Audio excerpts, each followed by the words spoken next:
New this morning, another deadly hit-and-run crash in Albuquerque. It's the third in as many weeks. This one happened about 9:15 on San Mateo between Comanche and Candelaria. This guy was jaywalking, and then this van was just going probably like 30 or 40, and he tried to jump back and dodge, but the van like hit his knee and he flew. And so we ran around the block, and then this like little older Alexis ran him over and dragged him way over there. Matthew Griffey says he saw the crash, and he says the van slowed down a bit after he hit the man, but did not stop. And the Lexus, well, it just kept on going. Griffey says 3 other people also saw what happened, and they all rushed over to the man. And then like this one guy checked his pulse, and he was breathing like he was taking like big like gasp for air, like and then he took his like last gasp when the paramedics came and all that, and then took him, and then he said he passed away. Albuquerque police had closed down the area while they investigated. It is open this morning. We do expect to learn more about this later in the day, particularly about the car and the van involved. Well, just 10 days ago, there was another deadly hit and run that happened about 10 o'clock on Sunday night near Carlisle and Indian School. A woman there died. Police say it was a white pickup truck that hit and killed her. The Cadillac there stopped and hit her afterward. Investigators are asking for help. If anybody saw the crash, to please go ahead and give them a call. And 3 weeks ago yesterday, a faded black pickup truck mowed down 4 people early in the morning, killing one of them. This happened near downtown, near 2nd Street and Iron. Witnesses say the SUV rammed a fence where some people were sleeping nearby, and they say it looks like the driver targeted the people on the sidewalk. Investigators say the truck's license plate from this case is GJ or GZ with an unknown 3rd letter. Then there are the numbers 278. We're told 2 men were inside. Liz? Well, it is a safe bet we will be seeing more haze and smoke in the air today from the Diego fire. The wildfire has scorched nearly 3,500 acres in the Jemez Mountains. You could sure see the smoke and haze from the fire in the metro area yesterday. The lightning-caused blaze sparked up in the Santa Fe National Forest about 9 miles from Coyote, and it is still nowhere near being contained. There are more than 600 firefighters battling this one. With the 4th of July just a couple of days away, the Albuquerque Fire Department is delivering its annual warning about fireworks danger.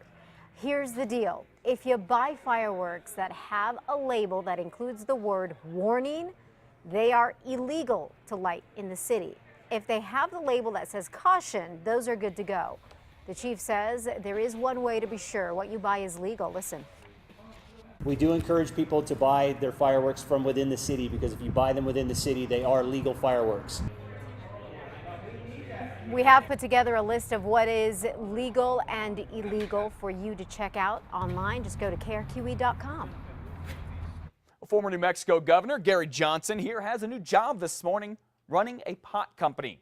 Yesterday, Johnson was named the president and CEO of Cannabis Sativa Inc. One of the company's prime products is this. It's a marijuana cough drop, something Johnson says is a lot easier for people to use both medically and recreationally. So I've tried the product, and my reaction is number one, why would anybody ever smoke marijuana given this is an alternative?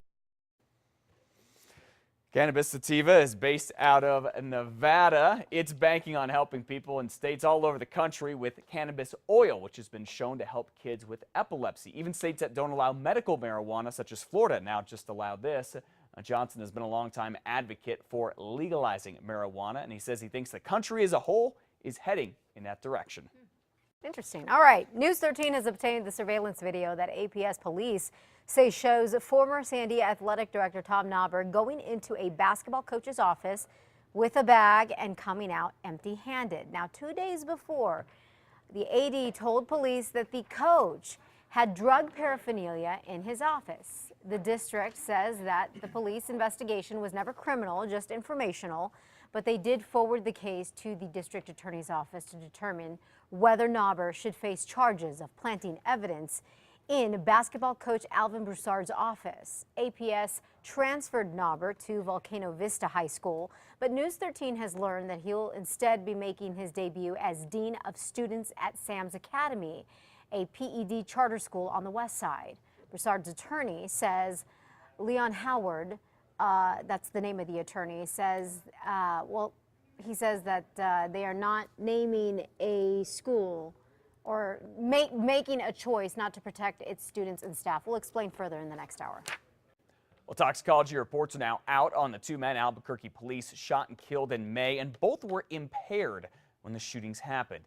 Today's Albuquerque Journal says the Office of the Medical Investigator released the reports on Armand Martin and Ralph Chavez yesterday. Martin was shot outside of his home in Ventana Ranch on May 3rd.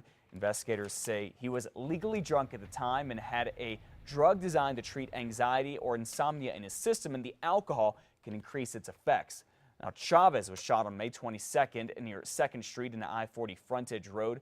Police say he beat a woman, slashed a man's throat, and moved aggressively toward officers with a knife, yelling for police to shoot him. Investigators say Chavez's blood alcohol level was 3 times the legal limit. A rash of bank robberies in the metro area recently has the feds taking notice. The FBI says bandits were busier than usual in June, knocking over a half dozen banks in the area. And agents say some of them are especially concerning.